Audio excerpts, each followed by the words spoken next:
Okay, and the second coming, is that a physical kind of incarnation, or is it just the Christ consciousness within all of us? It is the Christ consciousness. Mm-hmm. We will say it in two aspects, where many perceive it as Jesus coming down inside a physical form. We would say that this is a falsified perception, and it has been stated in the Bible that that of one who comes pretending to be Christ is a false Christ, because that is not it. But Jesus will come down again as a frequency that everyone will feel, and they will know that this is Jesus. It won't be doubtful. It will be this electromagnetic current running in your vessel, this ultimate love and frequency. You would just feel it and know that this is what it is. And that is what will take place when he comes. But one can activate it already within the self. But there is a time now with your ascension that there will be where Jesus' frequency will physically come back into the planet again, in and around.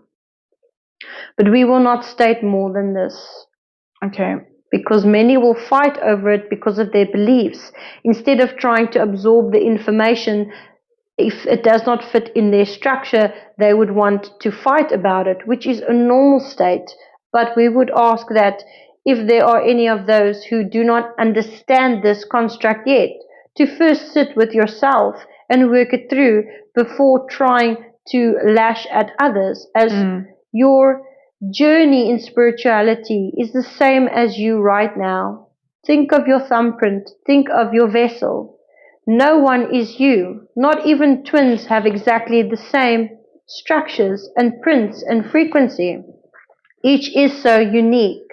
There are many who will fall to different masters and different teachings and different beliefs that is better for your absorption, but it is all the same message at the end of the day, is it not? And therefore, your spirituality is always going to be so unique towards your construct as a being. So try to internalize that before trying to pull others into your belief. Understand that it is your own. Take what you can and use it so that you can grasp the inside and be a master of yourself. And is Jesus physically embodied anywhere now? Currently not. Okay, so he's just kind of a master helping people from the other side. Yes, because the energy is too big. And he does not come in, as we could say, in large quantities, very small, as now he is just hovering through the frequencies of the heart. And that is why when we say for many of those to connect to the heart, because as soon as you learn how to use this tool, it is to think of it as you are driving in a car, but you do not know how to use the gearbox. You are not really going to go far. But the gearbox, when you put it into the right gear, you can go to where you want to go. You can either go forwards or backwards or faster and slower. When you master the heart, you master the gearbox of your vessel. And therefore, Jesus can communicate through to you and show you many teachings as well as other ascended masters as well. Because it is not just him who came to teach that. But his job was to show how to embody it, where others came to teach other factions of it, because it is such a vast network of understanding and vast network of comprehension. And what did Jesus look like when he walked the earth? In what way? His shape? Physically, yes. Yes, well, he was a man. Yes, his hair was very long. And thus of he did have a beard, but not the way that many depict him.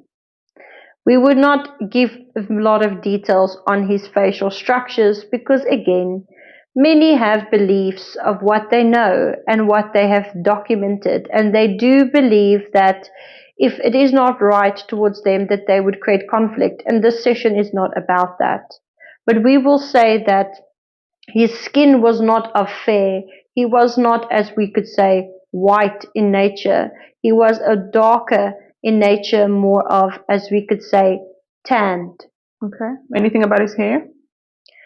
His hair was darker, but more of, we would say, not black. It was more this of a brown with a lighter shade between, but not anything darker. Because I know, in Dolores Cannon's book, she says that he had red hair. Yes, this lighter, but it is not red, as we would give it more as a gold-like nature. Okay. Does that have something to do with the kind of golden, energy? Yes, it is more with the frequency, but that's why we say these lighter structures, we would give it as gold, but many could perceive it as an copper type of pigment, but not in that such. Okay. But what we will say about him is a very interesting thing of why his hair was very long.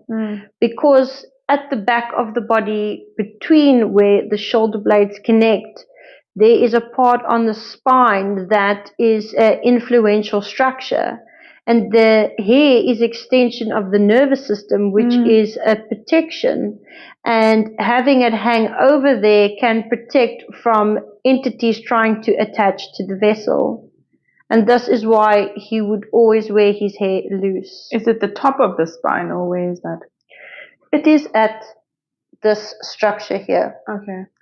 This is not as important as the base here, because when a frequency connects to the base just where the neck meets the shoulders in that part of the spine, then they tend to be able to control the nervous system. And some people could, as we say, we do not want to use the word possession, as this is not as an accurate word. We will say controlled and influenced. Or influenced, I think, is the right word. But what can people do then not to have that influence? Because I suppose everyone can't have long hair that hangs over the back. Again, it is just about how you create things for yourself. Then it was that the hair held higher frequency and was better. That is why in many cultures they keep the long hair. That's of like the Indians in nature, as we could say, Native Americans had the longer hair as well. This is something because of that frequency. But in now's time, because there is more consciousness to it, one can create protection by saying, the hair on my body creates the frequency that protects me. By being aware of it, one can even visualize that even though the hair is short, the energy still runs parallel over the body. Again, it is just about perception. Yes, but I mean, could an entity even attach if it's only attaching because it's like attracts like, right? So there must be density in the body that should be addressed first, the root, not the symptom, which would be the attachment. Yes, but it is many of those, as we could say, depending on where the vessel is, that gets attached in that way.